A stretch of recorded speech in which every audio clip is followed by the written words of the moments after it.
ಇದನ್ನ ಯಾಕೆ ಸಪ್ರೇಟ್ ಕೇಜಲ್ಲಿ ಹಾಕ್ಬಿಟ್ಟಿದ್ದೀರಲ್ಲ? ನಾವಲ್ಲಿ ಮೊಟ್ಟೆ ನೋಡೋದು ಹಾ ಹಾ ಹಾ ಹಾ. ಯೂಶಲಿ ಮೊಟ್ಟೆ ಇಡೋದು ಯಾರು? ಹೆಣ್ಣು. ಕಾವು ಕೂಡೋದು ಯಾರು? ಹೆಣ್ಣು. ಆದರೆ ಇದರಲ್ಲಿ ವಿಶೇಷ ಏನಂದ್ರೆ ಹೆಣ್ಣು ಮೊಟ್ಟೆ ಇಟ್ಟು ಹೋಗ್ಬಿಡುತ್ತೆ. ಓಕೆ. ಇಲ್ಲೇನು ಕಾಣಿಸ್ತಿದೆಯಲ್ಲ ಇದು ಗಂಡು ಪಕ್ಷಿ. ಇದು ಮೊಟ್ಟೆ ಮೇಲೆ ಕಾವಿ ಕೂತಿದೆ. ಹೌದಾ? ಹೌದು. ಸುಮಾರು 56 ದಿನ ಅವುಗಳು ವೈಲ್ಡಲ್ಲೂ ಅಷ್ಟೇ ಸುಮಾರು 56 ದಿನ ಅಂದ್ರೆ ಹೆಣ್ಣು ಮೊಟ್ಟೆ ಹಾಕುತ್ತೆ, ಗಂಡು ಕಾವು ಕೊಡುತ್ತೆ. ಇದಂತೂ ಏನು ವಿಚಿತ್ರ ಅನಿಸ್ತಾ ಇದೆಯಲ್ಲ. ಜವಾಬ್ದಾರಿಗಳು ಒಬ್ಬೊಬ್ಬರಿಗೆ ಒಂದೊಂಥರ ಇರುತ್ತಲ್ಲ ಹಾಗೆ. ಓಕೆ. ಪಿಂಗುಯಿ ಅಂತ ನಾನು ಎಲ್ಲೆಲ್ಲಿ ಯೂಸ್ ಮಾಡ್ತೀನಿ. ಆ ವರ್ಡ್ ಏನಕ್ಕೆ ಯೂಸ್ ಮಾಡ್ತೀನಿ ಅಂದ್ರೆ ಆ ಜಾತಿಯ ಪ್ರಾಣಿ ಬೆಳೆಯೋದು ಅಷ್ಟೇ ಅಂತ ಹೇಳಿ. ಪಿಂಗುಯಿ ಅಂದ್ರೆ ಮ್ಯಾಕ್ಸಿಮಮ್ ಸೈಜ್ ಅವು ಬೆಳೆಯೋದು. ಸೊ ಏನು ಇದೆಯಲ್ಲ ಇದು ಅಡಲ್ಟ್, ಇದಕ್ಕಿಂತ ಹೆಚ್ಚಾಗಿ ಇವು ಬೆಳೆಯೋದಿಲ್ಲ. ಸೊ ಇದ್ರದ್ದು ವಿಶೇಷ ಏನು ಅಂದ್ರೆ ಸ್ವಲ್ಪ ನಾಚಿಕೆ ಸ್ವಭಾವ ಜಾಸ್ತಿ ಅವರಿಗೆ. ಓಕೆ. ನಾಚಿಕೆ ಸ್ವಭಾವ. ಆಮೇಲೆ ಹೊಟ್ಟೆ ಭಾಗ ಏನಿದೆ ಅದನ್ನ ತೋರ್ಸಕ್ಕೆ ಇಷ್ಟಪಡೋದಿಲ್ಲ. ಹಂಗಾಗಿ ಅದೇನಾದ್ರು ಉಲ್ಟಾ ಆದ್ರೆ ಏನಾಗುತ್ತೆ ಅಂದ್ರೆ ಈ ತರ ಬಾಲ್ ತರ ಆಗ್ಬಿಡುತ್ತೆ. ಇಲ್ಲಿ ನೋಡಿದ್ರು ಇಲ್ಲಿ ಸೇಮ್ ಬಾಲ್ ತರನೇ ಆಗೋಯ್ತು. ಸೊ ಅದಕ್ಕೆ ಹೊಟ್ಟೆಯನ್ನು ತೋರಿಸ್ಕೊಳ್ಳೋಕೆ ಇಷ್ಟ ಆಗೋದಿಲ್ಲ. ಅದು ತುಂಬಾ ಮೃದು ಆಗಿರುತ್ತೆ. ಸೊ ಮೃದು ಆಗಿರೋದ್ರಿಂದ ಹಾಗೆ ಬಾಲ್ ತರ ಆಗ್ಬಿಡುತ್ತೆ.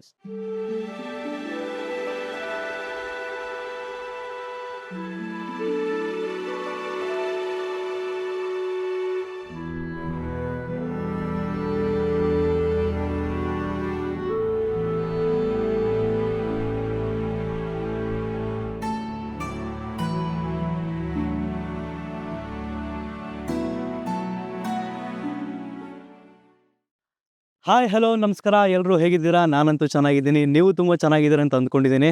ಇವತ್ತು ನಾನು ಬಂದಿದ್ದೀನಿ ಬೆಂಗಳೂರಲ್ಲಿರೋ ಸೋಮನಹಳ್ಳಿಗೆ. ಈ ಸೋಮನಹಳ್ಳಿಗೆ ಯಾಕೆ ಬಂದಿದ್ದೀನಿ ಅಂತ ಹೇಳಿದ್ರೆ, ಈ ಸೋಮನಹಳ್ಳಿಯಲ್ಲಿ ಒಂದು ವಿಶೇಷವಾಗಿರೋ ಒಂದು ಪ್ರಾಣಿ ಪ್ರಪಂಚನೇ ಇದೆ. ಈ ಪ್ರಾಣಿ ಪ್ರಪಂಚದಲ್ಲಿ ಎಷ್ಟೋ ರೆಸ್ಕ್ಯೂ ಆಗಿರುವಂಥ ಪ್ರಾಣಿಗಳನ್ನು ನಾವಿವತ್ತು ನೋಡ್ಬೋದು. ಈ ಪ್ರಾಣಿ ಲೋಕಕ್ಕೆ ಇವತ್ತು ನಾನು ನಿಮ್ಮನ್ನು ಕರ್ಕೊಂಡು ಬಂದಿದ್ದೀನಿ. ಬನ್ನಿ ಹಾಗಾದರೆ ಈ ಪ್ರಾಣಿ ಲೋಕಕ್ಕೆ ಎಂಟ್ರಿ ಆಗೋಣ. ಪ್ರಾಣಿ ಲೋಕಕ್ಕೆ ನಾವು ಬಂದ ತಕ್ಷಣ ಮೊದಲು ನಮ್ಗೆ ಸಿಗೋದೇ ಪಾರ್ಕಿಂಗ್ ವ್ಯವಸ್ಥೆ. ಇಲ್ಲಿ ನೋಡಿ, ಪಾರ್ಕಿಂಗ್ ವ್ಯವಸ್ಥೆ ಅಂತ ಎಷ್ಟು ಚೆನ್ನಾಗಿದೆ ನೋಡಿ. ಈ ಕಡೆ ಬಂದರೆ 4 ವೀಲರ್ ಪಾರ್ಕಿಂಗ್ ಇರುತ್ತೆ, ಈ ಕಡೆ ಬಂದರೆ 2 ವೀಲರ್ ಪಾರ್ಕಿಂಗ್ ಇರುತ್ತೆ. ಬನ್ನಿ ಹಾಗಾದರೆ ನಾವು ಒಳಗಡೆ ಹೋಗೋಣ. ಒಳಗಡೆ ಹೋಗಿ ಪ್ರಾಣಿಗಳ ಬಗ್ಗೆ ಎಜುಕೇಟರ್ಸ್ ನಮಗೆ ಎಜುಕೇಟ್ ಮಾಡ್ತಾರೆ. ಯಾವ ಪ್ರಾಣಿಗಳನ್ನು ಯಾವ ರೀತಿ ನಾವು ಕೇರ್ ಮಾಡಬೇಕು ಮತ್ತು ಅವುಗಳನ್ನು ಯಾವ ರೀತಿ ಟ್ರೀಟ್ ಮಾಡಬೇಕು ಅನ್ನೋದನ್ನು ಪ್ರಾಣಿ ಲೋಕದಲ್ಲಿ ನಮಗೆ ಎಜುಕೇಟರ್ಸ್ ಅದನ್ನು ಹೇಳ್ಕೊಡ್ತಾರೆ. ಬನ್ನಿ ಹಾಗಾದರೆ ನಾವು ಈ ಪ್ರಾಣಿ ಲೋಕಕ್ಕೆ ಎಂಟ್ರಿ ಆಗೋಣ. ಮನುಷ್ಯರು ನಾವೆಲ್ಲರೂ ಪ್ರಾಣಿಗಳೇ, ಆದರೆ ನಮ್ಮಂಥ ಪ್ರಾಣಿಗಳಿಗೆ ಬೇರೆ ಪ್ರಾಣಿಗಳನ್ನು ಯಾವ ರೀತಿ ಟ್ರೀಟ್ ಮಾಡಬೇಕು ಅನ್ನೋದು ನಮ್ಗೆ ನಿಜವಾಗ್ಲೂ ಗೊತ್ತಿಲ್ಲ. ಯಾಕಂತ ಹೇಳಿದ್ರೆ ಈ ಪ್ರಾಣಿ ಲೋಕದಲ್ಲಿ ಪ್ರತಿಯೊಂದು ಪ್ರಾಣಿಯನ್ನು ನಾವು ಯಾವ ರೀತಿ ಟ್ರೀಟ್ ಮಾಡಬೇಕು, ಅವುಗಳನ್ನು ಯಾವ ರೀತಿ ಕೇರ್ ಮಾಡಬೇಕು, ಅವುಗಳನ್ನು ಯಾವ ರೀತಿ ಹ್ಯಾಂಡ್ಲ್ ಮಾಡಬೇಕು ಅನ್ನೋದನ್ನ ಈ ಪ್ರಾಣಿ ಲೋಕದಲ್ಲಿ ನಮ್ಗೆ ಹೇಳ್ಕೊಡ್ತಾರೆ. ಪ್ರಾಣಿ ಲೋಕ ಅನ್ನೋದು ಏನಂತ ಹೇಳಿದ್ರೆ ಒಂದು ಸ್ಕೂಲ್ ಇದ್ದ ಹಾಗೆ. ಯಾರೇ ಹೊಸಬರು ಬರಲಿ, ಪ್ರಾಣಿಗಳ ಬಗ್ಗೆ ಅವುಗಳನ್ನ ಯಾವ ರೀತಿ ಟ್ರೀಟ್ ಮಾಡಬೇಕು ಅನ್ನೋದ್ರ ಬಗ್ಗೆ ಏನು ಐಡಿಯಾನೇ ಇಲ್ಲದೆ ಇರಲಿ, ಅದನ್ನ ನೀಟಾಗಿ ಎಕ್ಸ್ಪ್ಲೇನ್ ಮಾಡ್ತಾರೆ ಇಲ್ಲಿಗೆ ಬಂದ್ರೆ. ಹಾಗೆ ಇಲ್ಲಿ ನಾವು ಪ್ರತಿಯೊಂದು ಪ್ರಾಣಿಗಳನ್ನ ನಾವು ಟಚ್ ಮಾಡಬಹುದು, ಅವುಗಳ ಜೊತೆ ಟೈಮ್ ಸ್ಪೆಂಡ್ ಮಾಡಬಹುದು. ಬನ್ನಿ ಹಾಗಾದ್ರೆ ಮತ್ತೆ ಆಗ್ತಾಳೆ ಈ ವಿಡಿಯೋನ ಶುರು ಮಾಡೋಣ.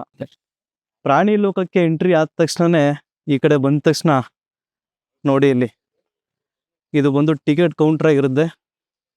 ಇಲ್ಲಿ ನಾವು ಟಿಕೆಟ್ಗಳನ್ನ ಖರೀದಿ ಮಾಡಬೇಕಾಗಿರುತ್ತೆ. ರೀಸನೇಬಲ್ ಪ್ರೈಸ್ ಅಲ್ಲಿ ನಮ್ಗೆ ಟಿಕೆಟ್ಸ್ ಸಿಗುತ್ತೆ. ಹಾಗೆ ಇವತ್ತು ನನ್ನ ಜೊತೆಗೆ ಗೈಡ್ ಕೂಡ ಇದ್ದಾರೆ. ಅವ್ರ ಹೆಸರು ನಿಶಾಂತ್ ಅಂತ. ಹಲೋ, ನಮಸ್ಕಾರ. ಇವರು ನಿಮಗೆ ಪ್ರಾಣಿಗಳನ್ನ ಹೇಗೆ ಟ್ರೀಟ್ ಮಾಡಬೇಕು ಅನ್ನೋದ್ರ ಬಗ್ಗೆ ಸಂಪೂರ್ಣವಾದ ಮಾಹಿತಿಯನ್ನು ಕೊಡ್ತಾರೆ. ಹಾಗೆ ಯಾವ್ಯಾವ ಪ್ರಾಣಿಗಳು ಎಲ್ಲೆಲ್ಲಿ ಸಿಕ್ಕಿದ್ವು, ಅದರ ವಯಸ್ಸು ಎಷ್ಟು ಅನ್ನೋದನ್ನು ಕೂಡ ತಿಳಿಸ್ಕೊಡ್ತಾರೆ. ಸೊ ನಮ್ಮ ಪ್ರಾಣಿ ಬಗ್ಗೆ ಒಂದು ಸಣ್ಣ ಬ್ರೀಫಿಂಗ್ ಕೊಡ್ತೀನಿ. ಏನು ಅಂದರೆ ನಮ್ಮ ಪ್ರಾಣಿ ಒಂದು ಔಟ್ಡೋರ್ ಕ್ಲಾಸ್ ರೂಮ್ ಇದ್ದಂಗೆ, ಒಂದು ಎಜುಕೇಷನ್ ಸೆಂಟರ್ ಇದ್ದಂಗೆ. ಆದರೆ ಇಲ್ಲಿ ಲೈವ್ ಆಗಿ ನೀವು ಪ್ರಾಣಿಗಳ ಜೊತೆ ಕಲಿಬೋದು, ಅವುಗಳನ್ನ ಮುಟ್ಬೋದು, ಅವುಗಳನ್ನ ಇಂಟ್ರಾಕ್ಟ್ ಮಾಡ್ಬೋದು. ಸೊ ಬನ್ನಿ ಇಲ್ಲಿಂದ ನಾವು ಈಗ ಸ್ಟಾರ್ಟ್ ಮಾಡೋಣ. ಸೊ ಮೊದಲಿಗೆ ನಾವೇನಿದ್ದೀವಿ, ಇದು ಬಂದ್ಬಿಟ್ಟು ರೋಡೆಂಟ್ ಸೆಷನ್ ಅಂತ ಹೇಳಿ. ರೋಡೆಂಟ್ಸ್ ಅಂದರೆ ನೀವು ಗೊತ್ತಿರ್ಬೋದು, ಇಲಿಗಳ ಜಾತಿಗೆ ಸೇರಿದಂಥ ಪ್ರಾಣಿಗಳು. ಸೊ ಇಲಿಗಳ ಜಾತಿಗೆ ಸೇರಿದಂಥ ಪ್ರಾಣಿಗಳಲ್ಲಿ ಈ ಇಲಿಗಳು, ಅಳಿಲು ಅಥವಾ ಹೆಗ್ಣಗಳು ಅಥವಾ ಮುಳ್ಳಂದಿಗಳು, ಆ ಥರ ತುಂಬ ವೆರೈಟಿ ಪ್ರಾಣಿಗಳು ಬರ್ತವೆ. ಆ ಜಾತಿಯ ಪ್ರಾಣಿಗಳು ಇಲ್ಲಿ ಸುಮಾರು ಇದ್ದಾವೆ. ಅವುಗಳನ್ನ ಮುಟ್ಟಿ ಮಾತಾಡಿಸ್ಬೋದು, ಕೆಲವೊಂದನ್ನು ಇಂಟ್ರಾಕ್ಟ್ ಮಾಡ್ಬೋದು. ಸೊ ಏನಂದರೆ ನಮ್ಮ ಪ್ರಾಣಿಯಲ್ಲಿ ಇರುವಂಥ ಎಲ್ಲ ಪ್ರಾಣಿಗಳು ಸಾಕು ಪ್ರಾಣಿಗಳು, ಯಾವುದು ವೈಲ್ಡ್ ಅನಿಮಲ್ಸ್ ಅಲ್ಲ. ಯಾವುದೇ ವೈಲ್ಡ್ ಅನಿಮಲ್ಸ್ ಸಾಕೋದಕ್ಕೆ ಯಾರಿಗೂ ಪರ್ಮಿಷನ್ಸ್ ಇರೋದಿಲ್ಲ. ಅದು ಸಾಕಿದರೆ ಅದು ಇಲ್ಲಿಗಲ್ ಆಗ್ತದೆ. ಇದೆಲ್ಲ ಬಂದ್ಬಿಟ್ಟು ಎಕ್ಸಾಟಿಕ್ ಪೆಟ್ಸ್ ಮತ್ತು ಸಾಕು ಪ್ರಾಣಿಗಳು, ಪೆಟ್ ಅನಿಮಲ್ಸ್, ಡೊಮೆಸ್ಟಿಕೇಟೆಡ್ ಅನಿಮಲ್ಸ್ ನಮ್ಮಲ್ಲಿ ಇರೋದು. ಇವುಗಳನ್ನ ಇಂಟ್ರಾಕ್ಟ್ ಮಾಡ್ಬೋದು ನೀವು. ಈಗ ಮೊದಲಿಗೆ ನಾವು ಯಾವ ಪ್ರಾಣಿನ ನೋಡಕ್ ಹೋಗ್ತಾ ಇದೀವಿ? ಸೊ ನಾವು ಮೊದಲಿಗೆ ಒಂದು ಜರ್ಬಿಲ್ ಅಂತ ಹೇಳಿ. ಓಕೆ. ಜರ್ಬಿಲ್ ಬಂದ್ಬಿಟ್ಟು ಮಂಗೋಲಿಯಾ ದೇಶದ್ದು. ಸೊ ಆ ಪ್ರಾಣಿನ ತಂದು ತೋರಿಸ್ತೀನಿ, ನೀವು ಕೂತ್ಕೊಳ್ಳಿ, ನಾನು ಅಲ್ಲಿಗೆ ತರ್ತೀನಿ. ಈಗ ನೀವೇನು ನೋಡ್ತಿದ್ದೀರಾ, ಇದು ಮಂಗೋಲಿಯನ್ ಜರ್ಬಿಲ್ ಅಂತ ಹೇಳಿ. ಈ ಜರ್ಬಿಲ್ ಅನ್ನೋದು ಆ ಮಂಗೋಲಿಯಾ ದೇಶದಲ್ಲಿ ಡೆಸರ್ಟ್ಸ್ ಅಲ್ಲಿ ಸಿಗುತ್ತೆ. ಆ ಡೆಸರ್ಟ್ಸ್ ಅಲ್ಲಿ ಏನು ಅಂದ್ರೆ ತುಂಬಾ ಬೆಳೆಯೋದು ಬಿಸಿ ವಾತಾವರಣ, ಹಾಗೆ ರಾತ್ರಿ ತುಂಬಾ ಚಳಿ ಇರೋದ್ರಿಂದ ನೀವು ನಾರ್ಮಲ್ ಇಲ್ಲಿಗೆ ನೋಡಿದ್ರೆ ಈ ತರ ಬಾಲದಲ್ಲಿ ಕೂದಲಿರೋದಿಲ್ಲ. Okay okay. ಸಣ್ಣ ಸಣ್ಣ ಕೂದಲುಗಳಿರುತ್ತೆ, ಅದು ನಮಗೆ ಕಾಣೋದಿಲ್ಲ. ಇಲ್ಲೇನ್ ಕಾಣ್ತಿದ್ರೆ ಇದಕ್ಕೆ ಬಾಲದಲ್ಲಿ ಕೂದಲಿದೆ. ಏನಕ್ಕೆ ಇದು ಬಾಲದಲ್ಲಿ ಕೂದಲಿದೆ ಅಂದ್ರೆ ಆ ಚಳಿನ ಅವಾಯ್ಡ್ ಮಾಡೋಕ್ಕೋಸ್ಕರ ಇದೇನ್ ಮಾಡುತ್ತೆ, ಸ್ವೆಟರ್ ತರ ಇಡೀ ಮುಖಕ್ಕೆ ಎಲ್ಲಾನು ಇದನ್ನ ಕವರ್ ಮಾಡ್ಕೊಂಡು ಮಲ್ಕೊಳ್ಳುತ್ತೆ ರಾತ್ರಿ ಹೊತ್ತು. ಹಾಗಾಗಿ ಅದಕ್ಕೆ ಬಾಲದಲ್ಲಿ ಈ ರೀತಿ ಕೂದಲಿದೆ. ಇನ್ನೂ ಒಂದು ವಿಶೇಷ ಅಂದ್ರೆ ಇವಕ್ಕೆ ಕುತೂಹಲ ಬಂದಾಗ ಸುತ್ತಮುತ್ತ ಏನೋ ಒಂದು ಇಂಟ್ರೆಸ್ಟಿಂಗ್ ಅನಿಸ್ದಾಗ ಈ ತರ ಕಾಂಗ್ರೋ ರೀತಿಯಲ್ಲಿ ಎದ್ದು ನಿಂತು ಸುತ್ತ ಎಲ್ಲ ನೋಡ್ತವೆ. ಹಾ ಹಾ ಹಾ ಹಾ ಹಾ. ಸೊ ಹಾಗಾಗಿ ಇದನ್ನ ಮಂಗೋಲಿಯನ್ ಜರ್ಬಿಲ್ ಅಂತ ಹೇಳಿ ಕರಿತೀವಿ. ಸೊ ನೋಡ್ಬೋದು ಎಷ್ಟು ಕ್ಯೂಟ್ ಆಗಿದೆ. ಇವಾಗ ಏನ್ ನೋಡ್ತಿದ್ದೀರಾ, ಇದನ್ನ ಗಿನಿಪಿಗ್ ಅಂತ ಹೇಳಿ ಕರೀತಾರೆ. ಏನಕ್ಕೆ ಈ ಗಿನಿಪಿಗ್ ಅಂತ ಹೆಸರು ಬಂತು ಅಂದ್ರೆ, ಸೊ ಗಿನಿ ಅಂದ್ರೆ ಒಂದು ಕರೆನ್ಸಿ.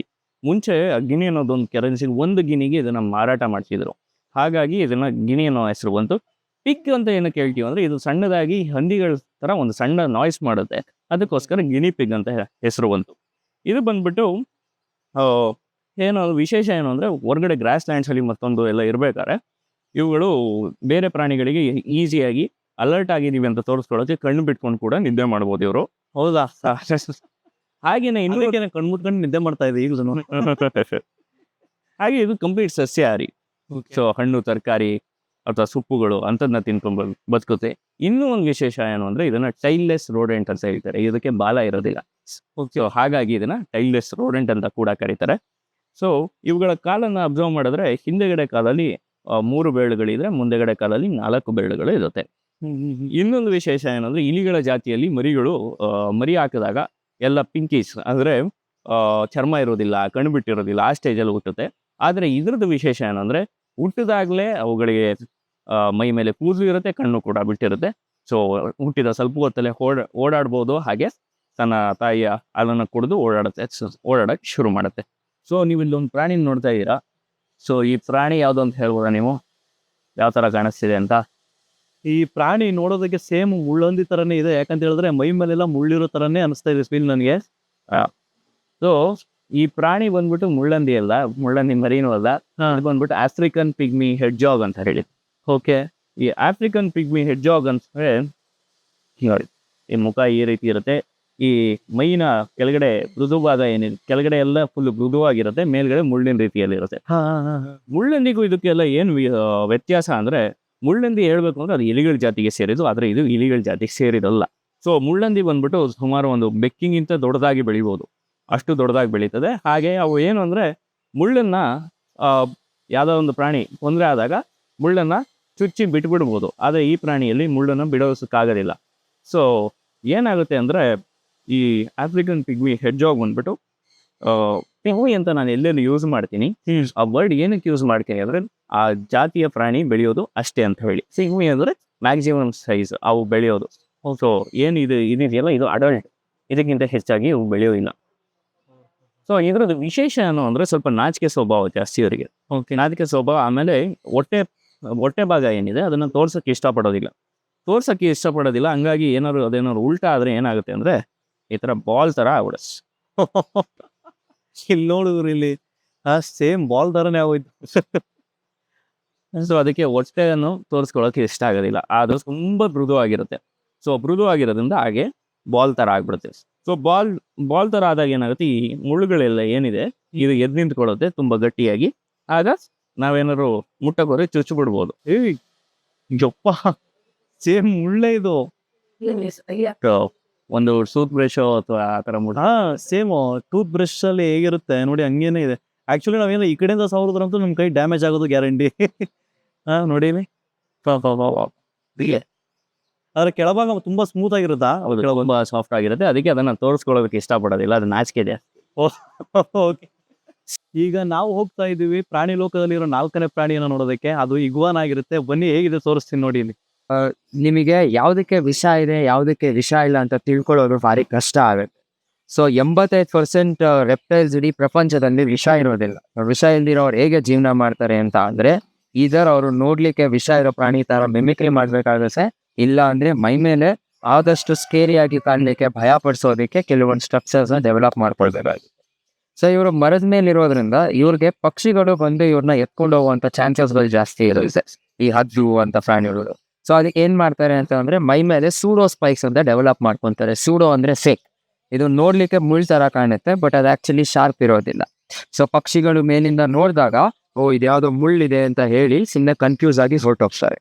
ಸೊ ಈ ಕಾರಣದಿಂದ ಸೊ ಅವ್ರು ಈ ತರ ಸ್ಟ್ರಕ್ಚರ್ಸ್ ನ ಡೆವಲಪ್ ಮಾಡ್ಕೊಂತಾರೆ. ಆ್ಯಂಡ್ ಇವ್ರು ಗ್ರೀನ್ ಕಲರ್ ಇರೋದ್ರಿಂದ ಈಸಿಯಾಗಿ ಸುತ್ತಮುತ್ತ ಇರೋವಂಥ ಒಂದು ಎಲೆಗಳು ಅಥವಾ ಜಾಗದಲ್ಲಿ ಕ್ಯಾಮಫ್ಲಾಜ್ ಆಗಿ ಹೈಡ್ ಆಗುವಂಥ ಚಾನ್ಸಸ್ ಇರುತ್ತೆ. ಸೊ ನಿಮ್ಮ ಪ್ರಕಾರ ಹಲ್ಲಿಗಳು ಏನ್ ತಿನ್ಬೋದು?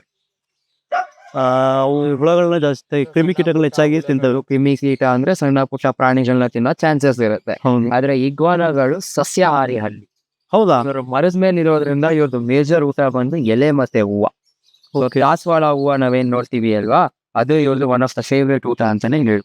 ಆಕ್ಚುಲಿ ನಾನು ಏನ್ ಥಿಂಕ್ ಮಾಡಿದ್ದೆ ಅಂದ್ರೆ ಇದು ಪ್ರಾಣಿ ಆಗಿರೋದ್ರಿಂದ ಇದು ಸಸ್ಯಾಹಾರಿ ಅಂತ ನಾನು ಆಕ್ಚುಲಿ ಗೆಸ್ಸೇ ಮಾಡಕ್ ಆಗಿರ್ಲಿಲ್ಲ.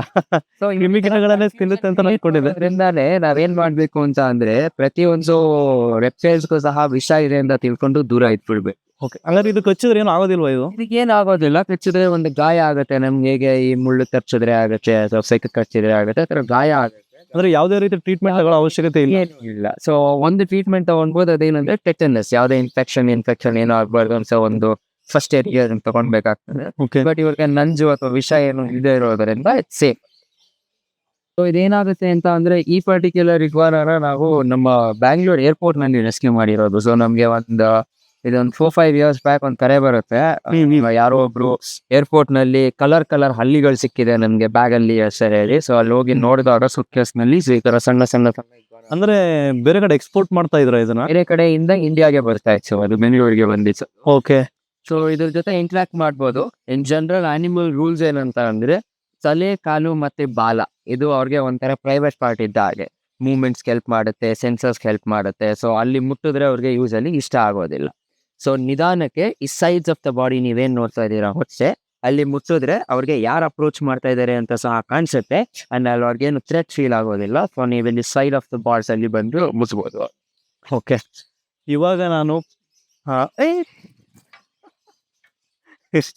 ನೋಡಿ ಆಗ್ಲೇ ನಾನು ಮುಟ್ತೀನಿ ಅಂತ ಹೇಳಿದ ತಕ್ಷಣ ನೆಗೆದು ಓಡ್ತಾ ಇದ್ದಾನೆ. ಯಾಕೋ ಯಾರೋ ಸರಿ ಇಲ್ಲ ಇವನು ಅಂತ ನನಗೆ ಮುಟ್ಟಕ್ಕೆ ಭಯ ಆಗ್ತಾ ಇದೆ ಆ್ಯಕ್ಚುಲಿ.